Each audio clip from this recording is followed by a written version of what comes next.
Hi, I'm Andrea Harris, an associate professor and chair of the dance department. Welcome to Senior Project Presentations. This course is the senior capstone course in the dance major. Students engage in a semester-long research project of their choosing and design. Some of them want to return to a question or an interest that they were introduced to while they were here and they want to explore further. Some start new creative projects.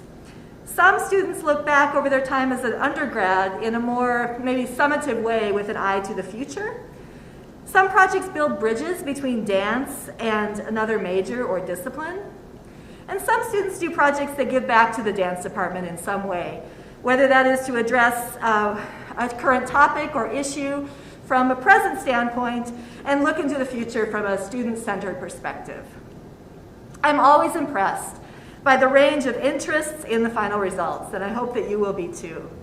It's delightful to see the students' individuality, creativity, and unique approaches to their work emerge. I want to thank Cloud Heinz and Kelly Kwiatkowski for making this happen today, and we'll begin with Alexis Baynard.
Sometimes in the morning I am petrified and can't move, awake but cannot open my eyes, and the weight is crushing down on my lungs. I know I can't breathe and hope someone will save me this time, and your mother's still calling you insane, and I swear, and it's different this time.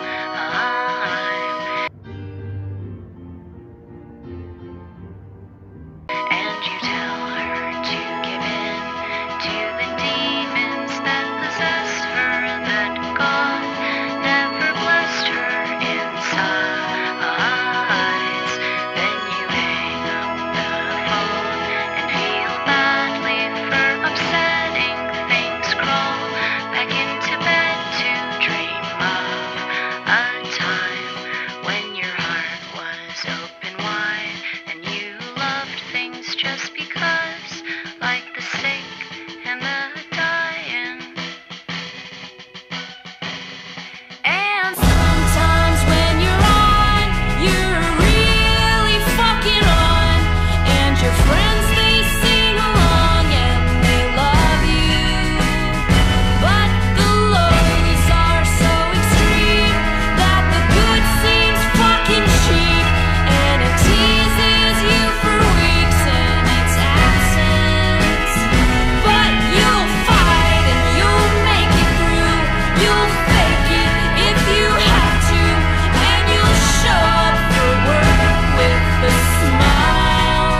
have tea parties.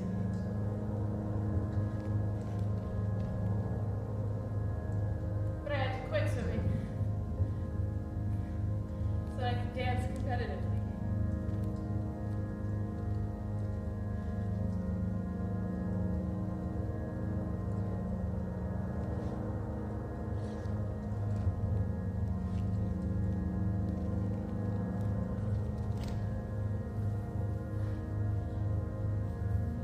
And then I became a lifeguard. And I loved it. I loved it, so I was swimming again. And I was saving people. I was saving people. Ah!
Hi, my name is Lauren Lynch, and for my senior project, I explored authentic process, the value of personal journalism, and the cultivation of creative impulse and artistic aesthetic.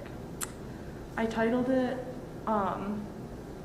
Teacups Aren't Fragile, the Floor is Just Very Hard. Is the Google slide that I sent, the test I shared? I just shared it. I shared it to you. I'm sorry. Okay, it's fine. That's okay. I have visuals. Okay. I have no idea. Okay. I'm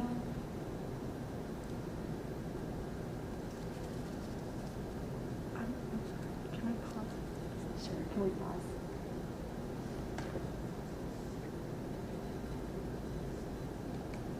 Sorry. Technical difficulty.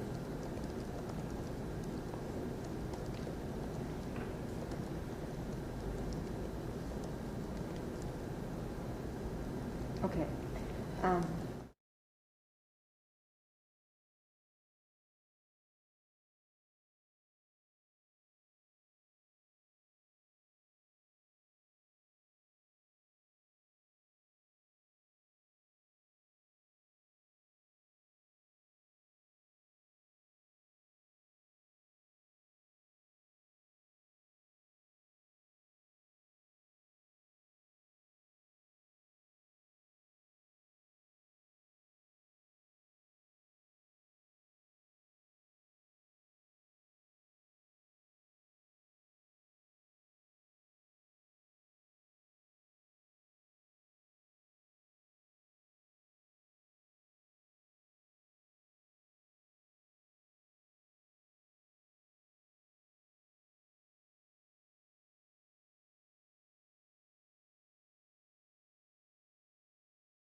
This is perfect for this presentation, by the way.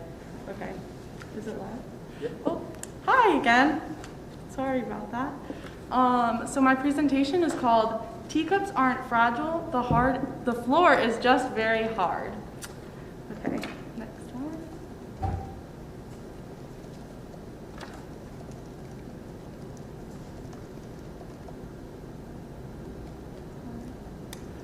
Okay, so here are just some pictures of me throughout my process, but next slide is fine.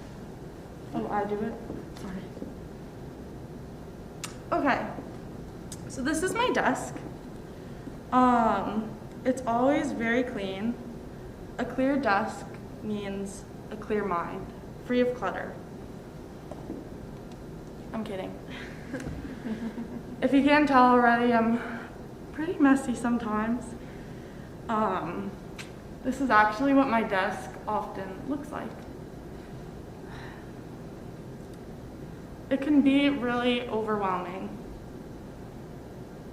This is a photography project that I did for integrated art, where I did a self-portrait on the floor, and this is a genuine mess that was in my room. Not cute. It could feel really messy. I layered it with this drawing I did in my journal, which it's a simple drawing, but that's how my room really feels sometimes, and it can get overwhelming, chaotic. But chaos is part of my process, and there's a lot to it. It's more complicated than that.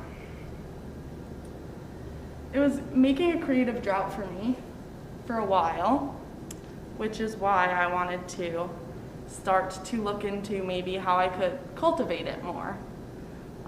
Here's a poem that I wrote, or two poems I wrote in this process. I'm gonna read one of them. It says, my bedroom walls are blank. I stare at them blankly, sitting on top of my blanc blanket. This is where my thinky thunks are thought. Actually, I would say that this is where my thinkiest thunks are thought up. As I sit on my blanket, blinking blankly at my blank bedroom walls.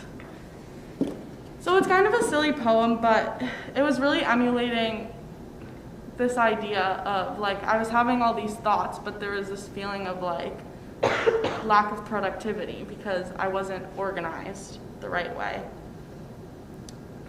Okay.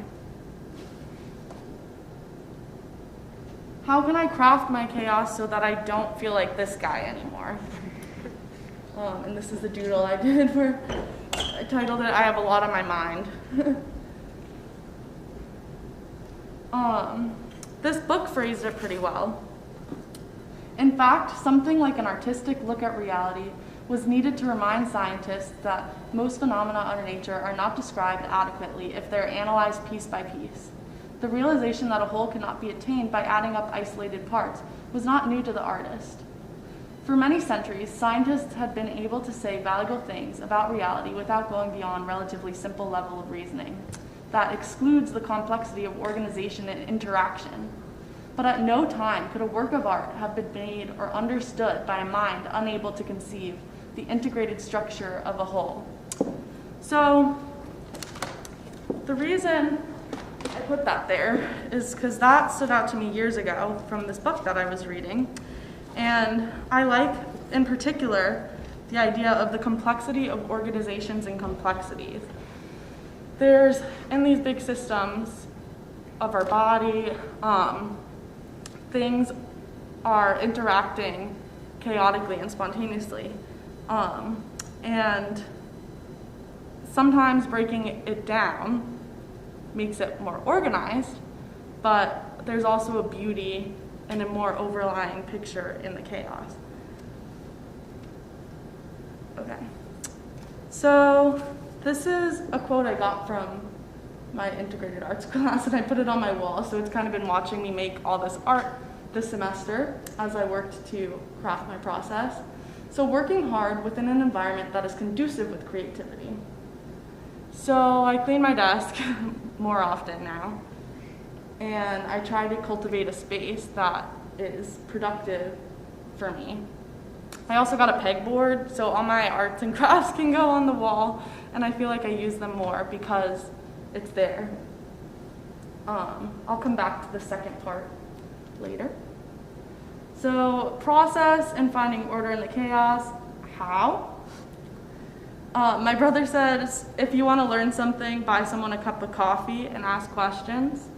And this has really helped me figure out organization in my art because I like to learn from other people's processes. So for example, I worked with this girl, Eliza, for my integrated arts class on a project I modeled for her, and she organized all her project in Google Slides, and I thought that was really good for someone like me who's visual, and sometimes documents just like don't do the trick. So with Google Slides, I could like create a whole storyboard, a Pinterest looking situation, which is great for me. And also, Veda has been a big collaborator with me this month, and from her process, she's kind of someone who's encouraged me to just like make art because, you know, without being judgmental of the self, basically.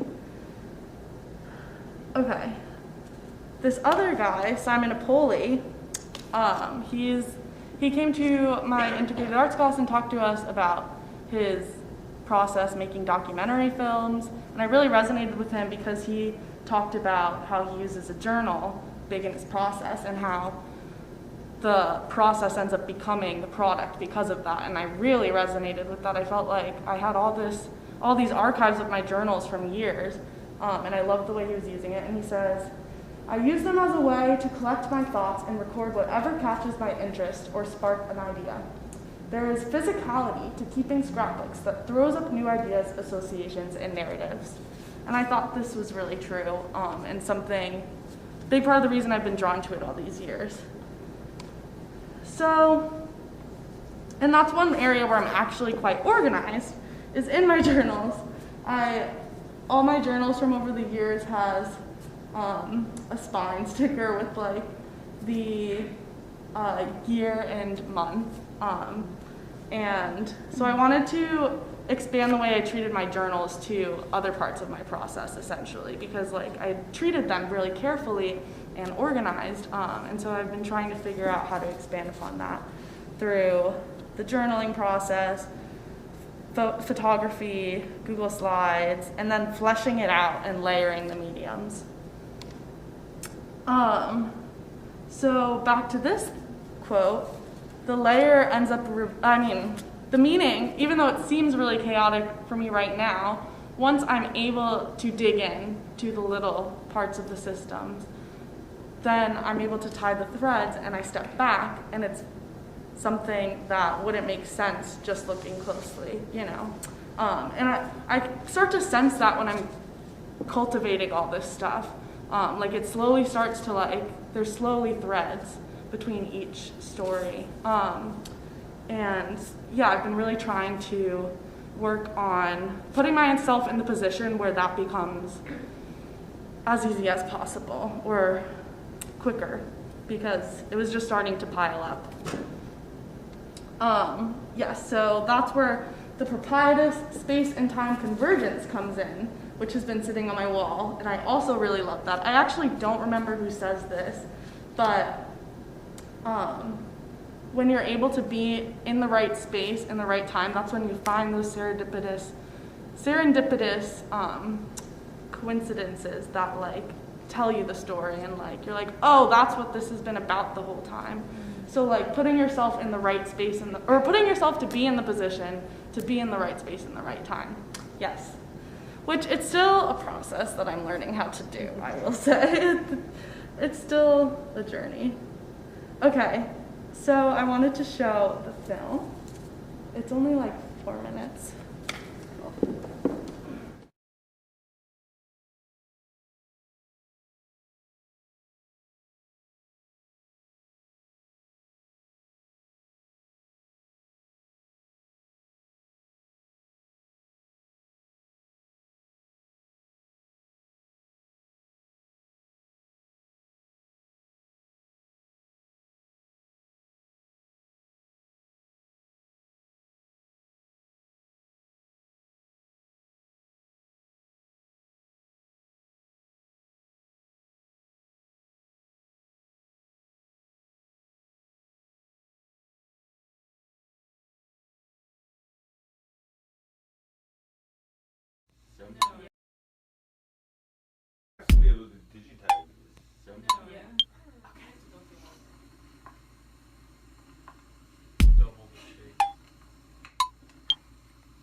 Hey,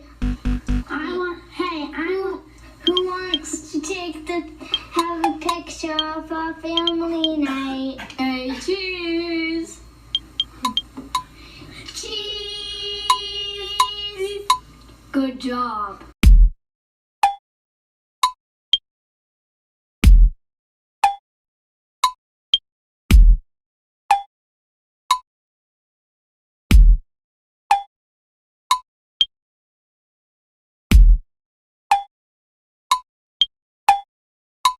Can we get off the couch now?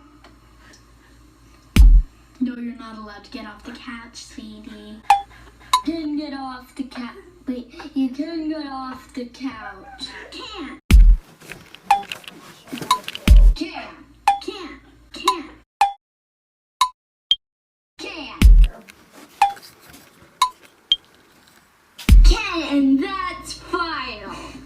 Can I play with my toys? Can.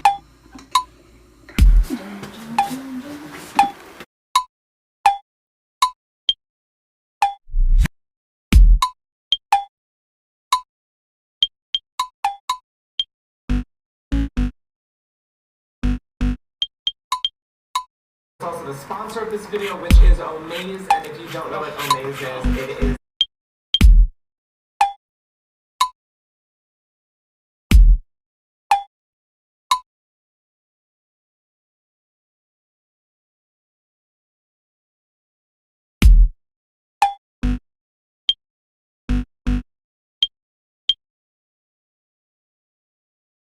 We're just like cracking jokes the whole time. We're so sloppy drunk, and people keep coming in and out of the scene too, and the whole time we're like holding the scene down. Like everyone's loving listening to us joke.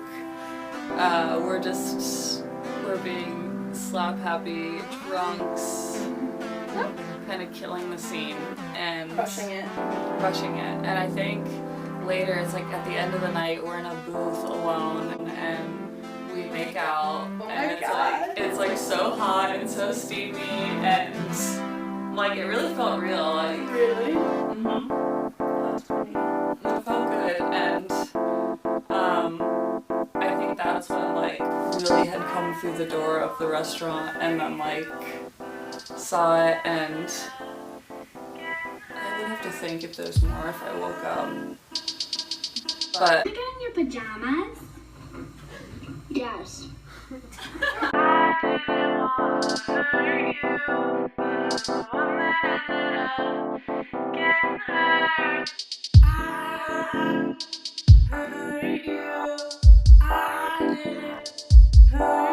Do you ever have nightmares?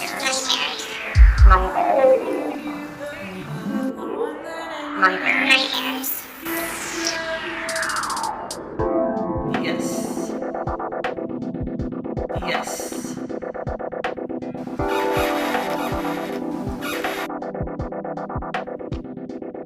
Do you have them often? No, I wish I got them. So I love having nightmares. I think it's like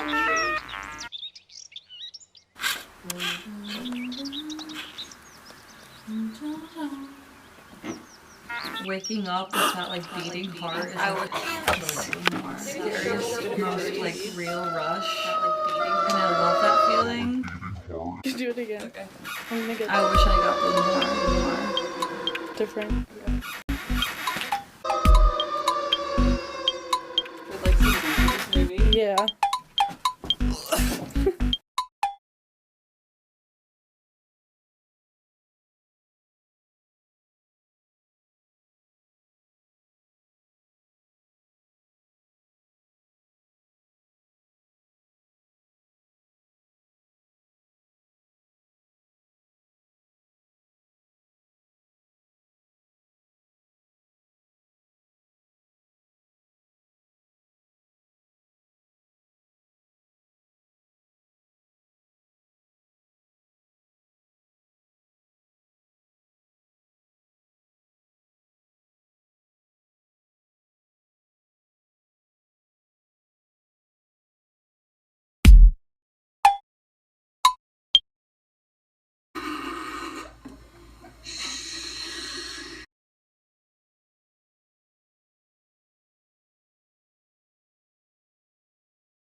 digitized.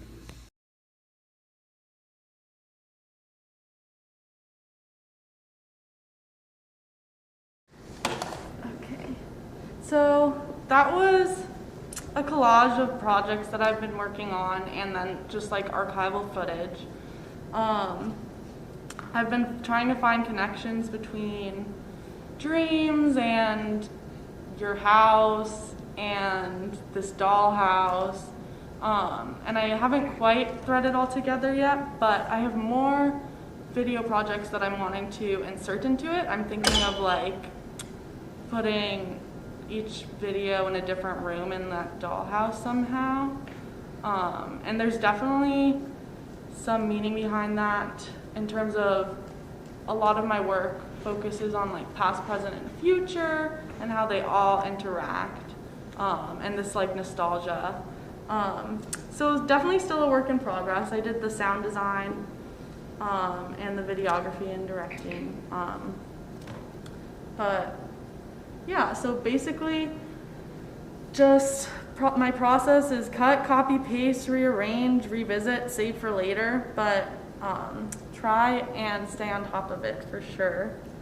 My goals going forward, I would like to turn this film into a movie. Manipulating each artifact to thread together a cohesive narrative and themes, such as dreams, bedrooms, nostalgia, dollhouse, and subconscious.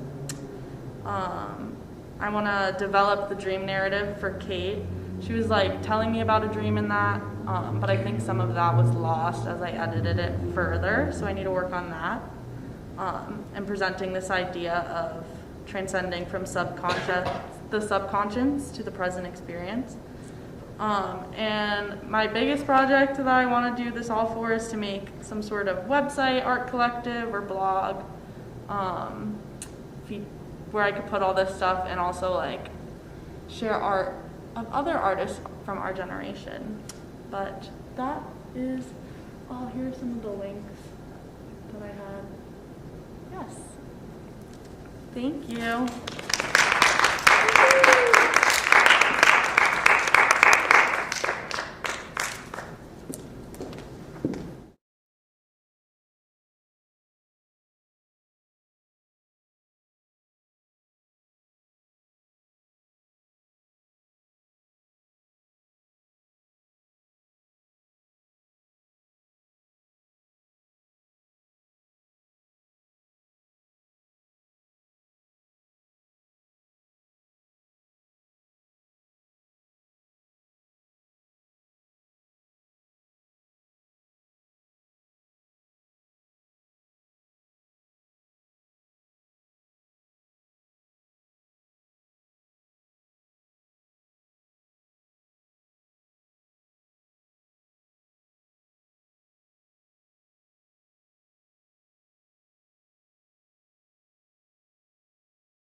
Hi, my name is Amanda Kolsch, and my senior project is about gender inclusivity and the gender needs of the UW-Madison Dance Department. So my research question was, how can the UW Dance Department be more gender inclusive? The process that I used to research this was I did interviews with UW dance faculty. I did interviews with dance majors at other comparable universities. This included University of Michigan, Ann Arbor, and Texas Christian University. I also did a survey of current and former UW dance students. And I also did some analysis of UW dance classroom materials. I specifically looked at the spring 2021 syllabus. And I also did reviewing of other academic research on gender inclusivity. And all of this research really focused on what our department is doing now, what they're doing good, what they could improve upon, and similar questions for that for the other universities, and for some of this on UW-related research. The final product of all of my research is a comprehensive document of recommendations for the department on how to improve their gender inclusivity. So through this document, I organized it in 3 different sections: in the classroom, in the building, and in the department. And now I'm going to go over the list of the 15 recommendations. There's 5 for each category that I'll discuss. The document itself goes into depth about these recommendations and how they could be done and some more feedback and examples. But today I'm just going to share the quick bullet points of the actual recommendations. First, for in the classroom, I'm recommending that they develop a dress code that with non-gendered language, create syllabi free of gendered language, establish pronoun usage and introductions, expand gender-inclusive dance history curriculum, and eliminate gendered language in all classrooms. For in the building, I am recommending that they increase the number of non-gendered bathrooms, introduce non-gendered changing areas and locker rooms, remove gendered language from the pre-concert speech, ensure gender-inclusive building signage, and as recommended from my survey with some of the students, hang a progressive pride flag inside of Lathrop.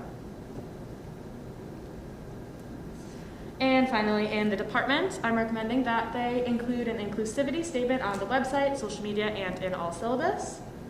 Require comprehensive faculty and staff training on gender inclusivity. Facilitate seminars for all of the department to discuss gender openly. Maximize hiring LGBTQIA+ faculty and staff. And encourage or require that Dance 168, which is dancing gender, is a required class for dance degree students. Any questions? Yeah, Ty. Can you talk about what you mean when you say non-gendered language? Yes, so some gendered language would be saying man, woman, men, women, girl, boy, using specific gendered pronouns like he or she, or even they. Like a lot of times pronouns and gender references do not need to be used at all in many of the documents and signage and things like that.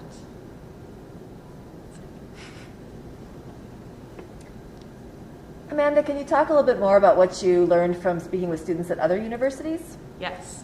So I spoke with a dance major from University of Michigan Ann Arbor, and their department has a lot of similar issues that were coming up in our department from the same work. The questions that I was asking our students have a lot of the same answers that they were saying as well. Their department is also looking to improve their gender inclusivity. They're hiring more a non-binary professor and looking at things like that. It was just very interesting to see that they had a lot of similar experiences, which wasn't super surprising as Ann Arbor is a pretty similar university to our university here. And when I talked with a student from Texas Christian University, I was seeing also a lot of similar issues, and theirs were a little bit more stemmed in students than ours were.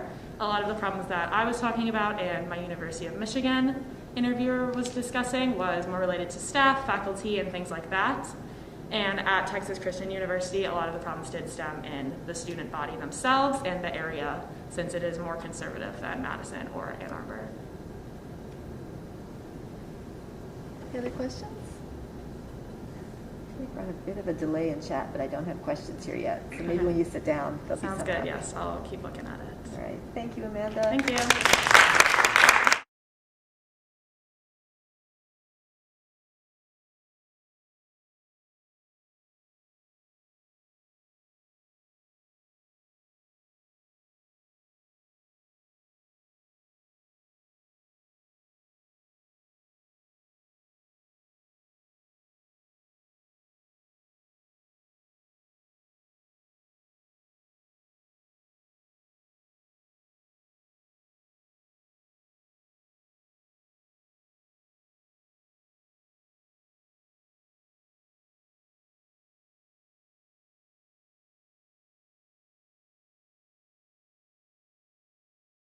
My name is Haley Johnson, and for my senior project, I was really interested in the idea of creating a concert.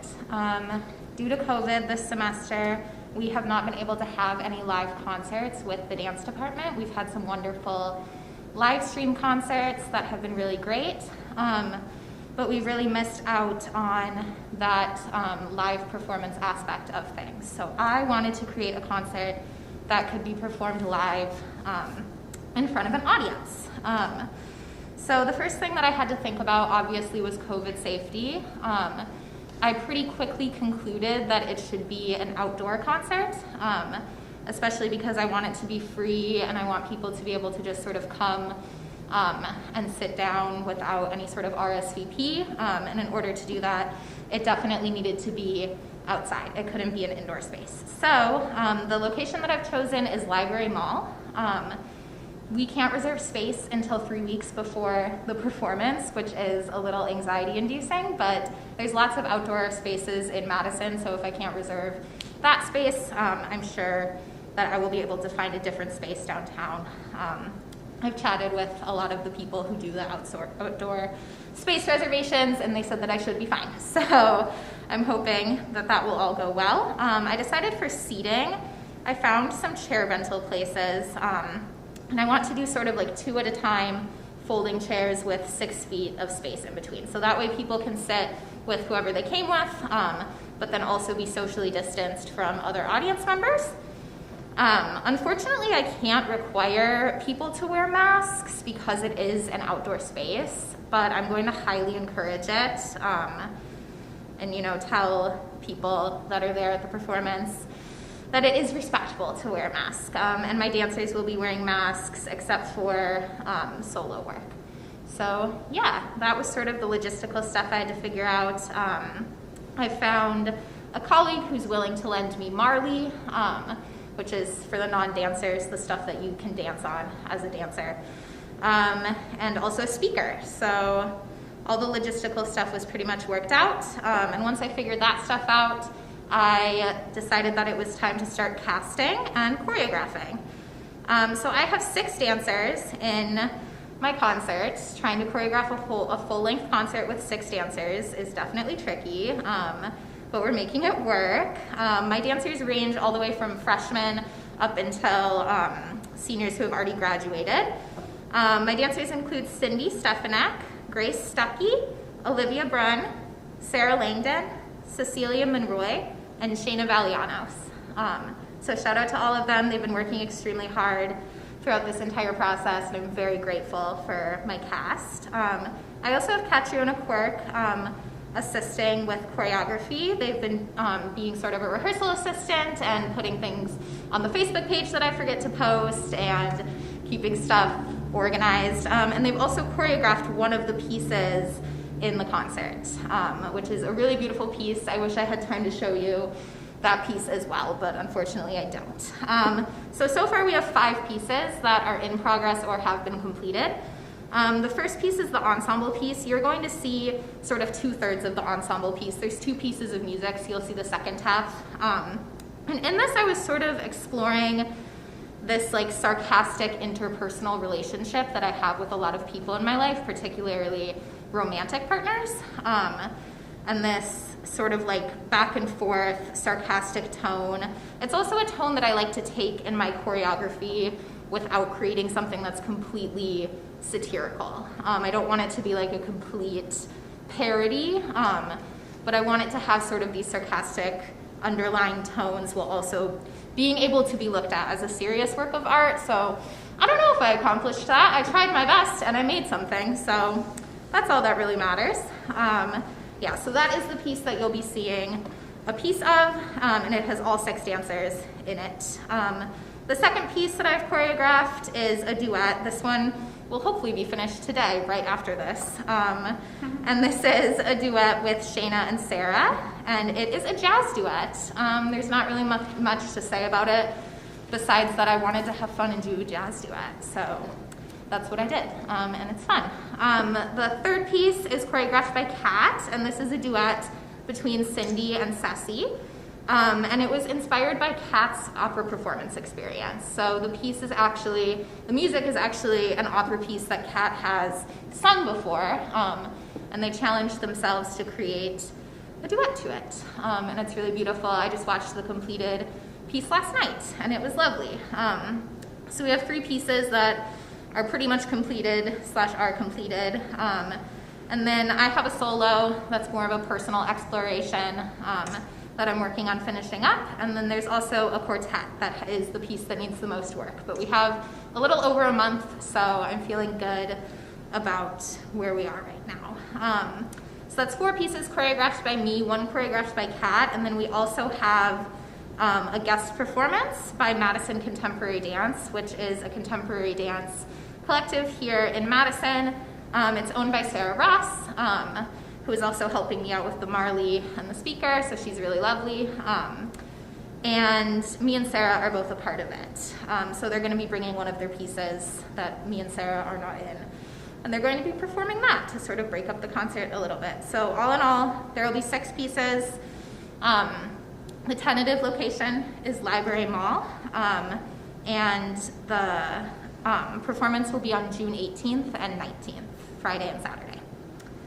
So yeah, that is pretty much all I have in terms of speaking. I'm going to show you about 4 minutes of the opening ensemble piece now.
so that was a little sneak peek of what you will see in the concert. I now want to open it up for questions. Also, I want to invite you, if you want more details about the concert as we get closer to the date, to leave your email in the chat, and I will make sure that I get you those details as we get closer. I have a question from Jessica. Oh, hi. Yes. Do you think there's an overarching theme that kind of connects all the pieces, or are they standalone pieces with their own investigations? I think they're more standalone pieces with their own investigations. Yeah, I didn't really try to tie them together a lot. I wanted it to be a collaborative process as well, so like I didn't put any of my input really into Kat's piece. I just kind of let them do whatever they wanted to do. And then watched it and made sure it looked good, and it did. Yeah, and then the same thing for the Madison contemporary piece. I have no idea what they're going to bring, so everything is sort of like its own thing existing within a concert.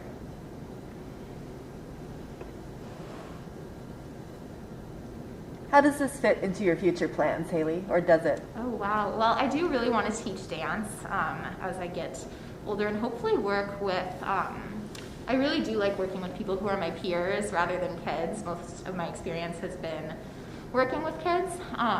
But yeah, I do want to teach dance. I want to keep choreographing. I want that to be a big part of my life. So yeah. Nice. You got a comment in chat. Thanks for the sneak peek.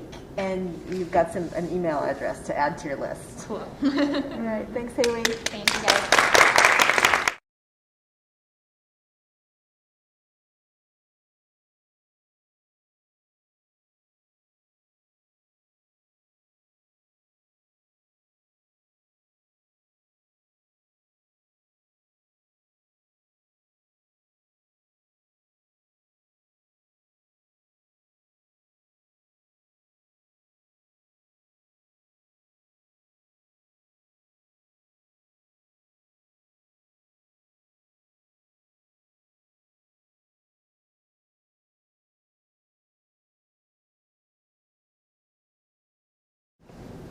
Hello everyone, my name's Ty. Thanks for sticking with all of us.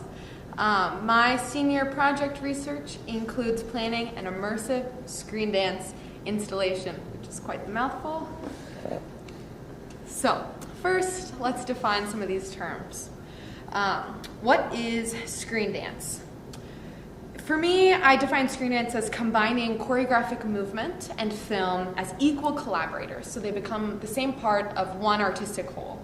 So it's not filming a dance performance that could or should be live, in my opinion. It's when they really are collaborating and working together. What is installation art? It's art that you have to install, so you have to normally build it. And I would say that generally it's going to be three-dimensional. It's also normally site-specific. We can't just install it anywhere, or maybe we can, but we're going to adapt it depending on the space and time that we're in. And lastly, what is an immersive environment? I feel like that's kind of a buzzword right now, like an immersive experience. So let's define that, right? To me, immersive means tangible. It's going to invoke the senses, so we're seeing, we're feeling, we're smelling, maybe we're tasting. I also think that immersive means that it's interactive and the audience is going to have some agency. So maybe they can walk around in the environment, they can decide where to go. And I would hypothesize that site-specific work is not site-specific work, immersive work is generally not going to be like at home watching a movie where there's things to distract you and you're not totally immersed in that environment. Like, this is why people go to the movie theater or why they go see a dance performance, to be like in a space and time and totally immersed in the experience. So, what are my research questions? So I wanted to research how a screen dance installation can be curated as immersive. And then how do we promote and market that experience effectively? And lastly, how can curating this installation using like very specific interior design, adding some social components, how can that artistically support the screen dance work and give insight for a richer experience? Like, why are people coming to this? What's the point when they could just like view from home? So some related research, you can get the idea about what I'm talking about. So this is a video installation by an artist named Namjoon Paik, who's Korean American. And he did this in the 70s in New York. Fun fact for us dance historians, he collaborated with John Cage and Merce Cunningham as well on different projects. So here we can see like this world building, right? We've got the plants, they're totally surrounding the space, juxtaposing this industrial gallery. So this is totally immersive in my opinion because it's taking you to a new world. And then combining it with this video art installation, we have screens all over the place. The audience member is going to have some agency. They're going to walk around, look at these different digital screens and decide what they want to see, where they want to stop. And then also we can tell, right, that it's very intentional, and all of these plants in this sort of jungle-like situation is going to give insight to what's on the TV screens. So I love this idea here. We have this like immersive video art installation going on. So another bit of related research, which I actually had the pleasure of viewing at the Walker Art Center in Minneapolis a couple years ago, is Merce Cunningham Common Time. So this is quite literally a screen dance installation, which not many people have coined that term, but maybe I'm coining it now. But as you can see on the right-hand side, there's screen dance works being projected as well as videos of live performances. Cunningham was a pioneer in postmodern dance and also like video dance. And what I love about this exhibition, what I was inspired mostly by, is how he shows a lot of the process in the exhibit. So we see a lot of costumes from the original works. There's notebooks that Cunningham wrote in, also like John Cage, his composition notebooks where he's writing music. There's sound booths where you can listen. It's so much multimedia, so immersive, like it's on all sides, different rooms, tons of things to see. And it becomes like a full body experience, in my opinion, when you go and watch the footage of the performance or you watch the screen dance.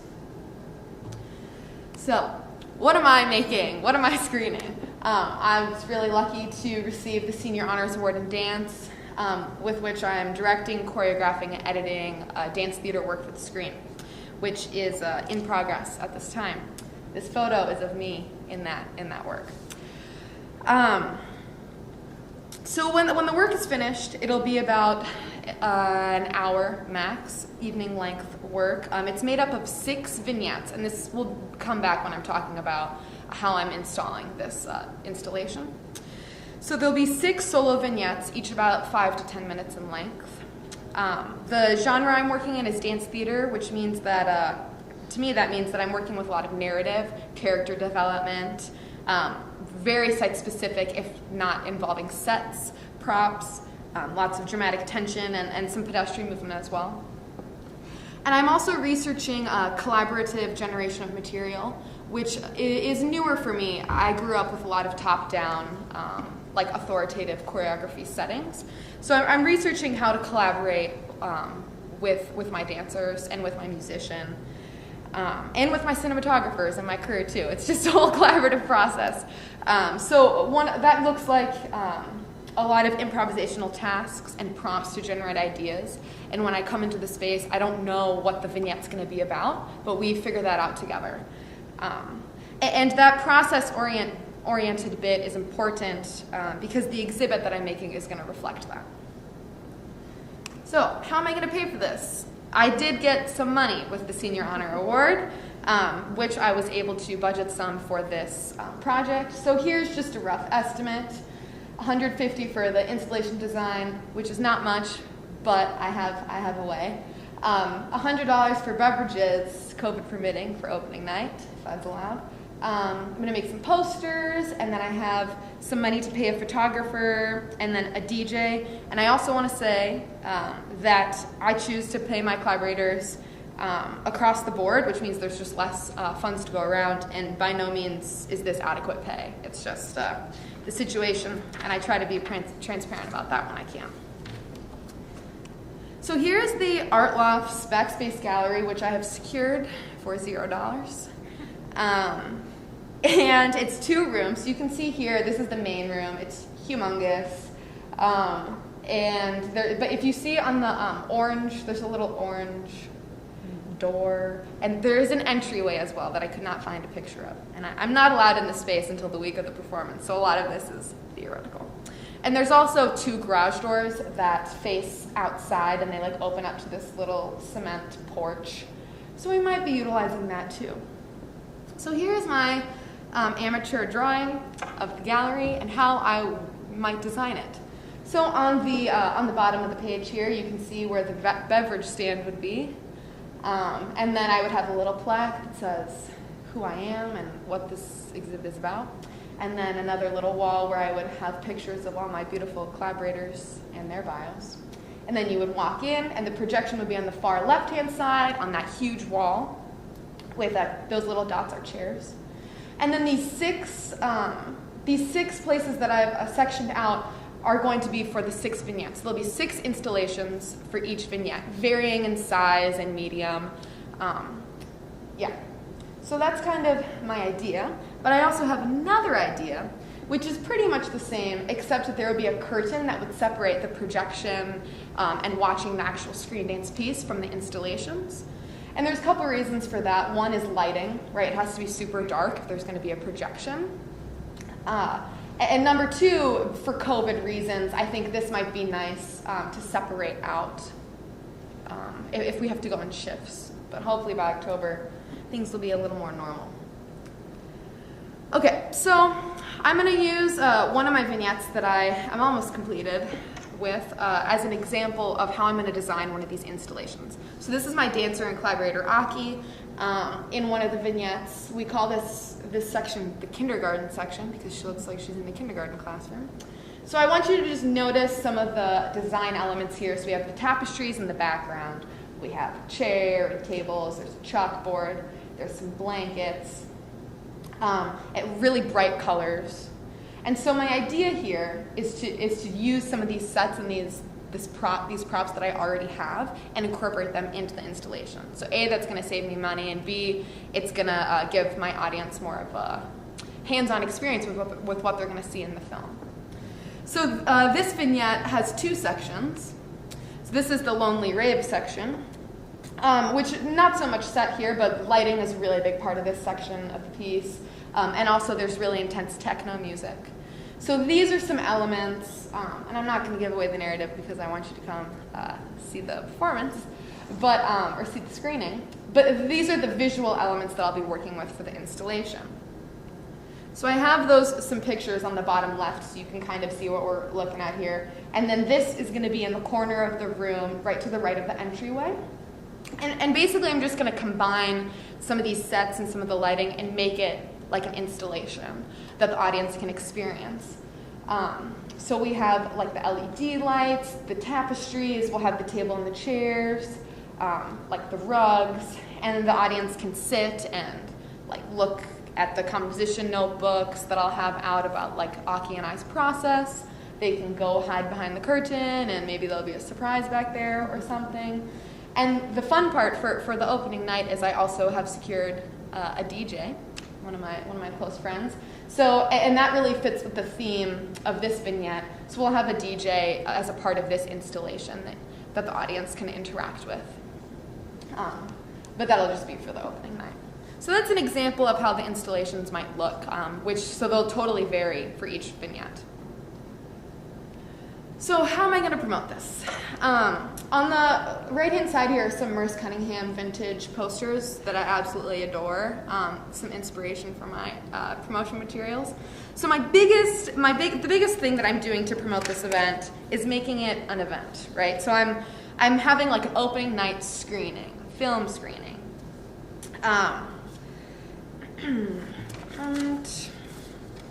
So it'll be open to the public, it'll be free. It'll be social, like a social event, so people can come, dress up. Hopefully there'll be food and drinks. We'll have a photographer, live music. The event will start at like 6 p.m. on the Friday that the exhibit opens, and then at 8 we'll all watch the film together. And then for the rest of the weekend, the film will be screening in a loop at the exhibit, so people can come and go as they please as well. I also want to utilize social media, of course. It's very important. So I'm going to make a website with each vignette having like its own page. We'll have trailers and previews leading up to the event so people can get excited. And then after the event, I think making those pictures that my photographer has taken available will also help circulate this process. And then also I want to work on personalized outreach, which is like individual emails to people, inviting them to come, if possible, like in-person invitations with like in community outreach, so that it's more of like face-to-face as opposed to just like come to my event situation. I have some poster drafts here that you can see. So I wanted to make it colorful, digestible, so not too complicated looking, minimal writing, and then aesthetically pleasing. So yeah, these look extremely 90s, so I might have to change the font, but I like the general idea. So that there's Aki's and then my vignette. So to conclude, what is an immersive screen dance installation? I hope you have an idea at this point. It's 3D. So you install it. It's something you can see, touch, feel. It stimulates the senses. And then hopefully you get to choose your own adventure within the space and decide where to go and what to do. How do we promote effectively an immersive screen dance installation? Well, we have an opening night. We make it an event. People want to get out of the house after the pandemic. We personally invite people and make them feel like they're important so that they come to the event. We also, and I didn't talk about this much earlier, but we want to make the exhibit aesthetically pleasing. You know, like those people who go to museums and then they take pictures because the museum looks pretty. Like, this is an effective way to get people in the door by just making a nice poster or like sharing beautiful photos of the exhibit. So, and then suddenly those people become immersed in the art and they didn't even realize it. So aesthetically appealing is definitely important. And then, yeah, I think just having an experience-driven exhibit and installation is an effective way to promote a screen dance, absolutely, which is normally just 2D. And then why have a screen dance exhibition? Well, I think it gives the audience incentive to show up and to watch the whole thing. And it gives insight to the 2D experience that I've been working really hard on making. But for those kinesthetic learners, which I think so many of us are, you get to really feel it in your body as opposed to just seeing it projected. And yeah, I mean, in my opinion, and I think a lot of us dancers would agree, that sort of full body, like world building, full body experience is one of the most powerful ways to connect to an audience and like feel the art like in a deep place in your bones. So thank you for listening, and I hope you can make my premiere on the 15th.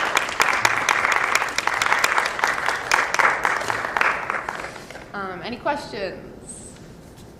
Yes, Jess. Have you thought about streaming this or having like a videographer in the space for people who either aren't comfortable or someone like me who might not be here but still want to participate?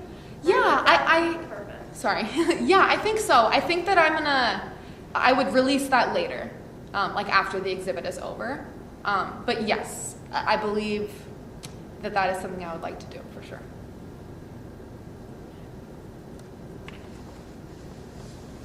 You have a comment in chat. Work is one of the most reliable sources of satisfaction in life. You've signed up for a lot. Looking forward to this.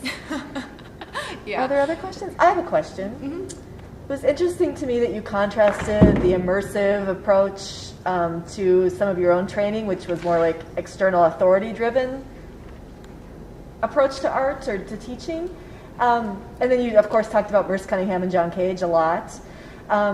Is this more, do you see this as being kind of your aesthetic direction, this way of like giving the audience a choice and creating an experience where the meaning isn't always like dictated by one person?